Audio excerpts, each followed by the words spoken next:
Pa možemo da pričamo i o Novom Zavetu, ali tek kad budemo videli originale.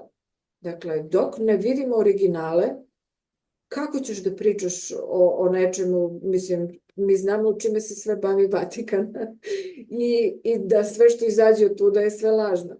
Tako da, kako ćeš ti sada da, naravno, ne kažem sada da vernici koji veruju, koji su u toj religiji, ne kažem da su oni zli i da lažu. Dakle, bilo je sveca, bilo je bukvalno ljudi koji su se prosvetlili i u katoličkoj crkvi i kao, kako se zovu ovi monasi u katoličkoj. Recimo Sveti Augustin je jedan takav čovjek.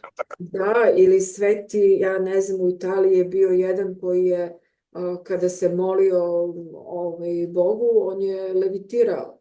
To je poznat slučaj.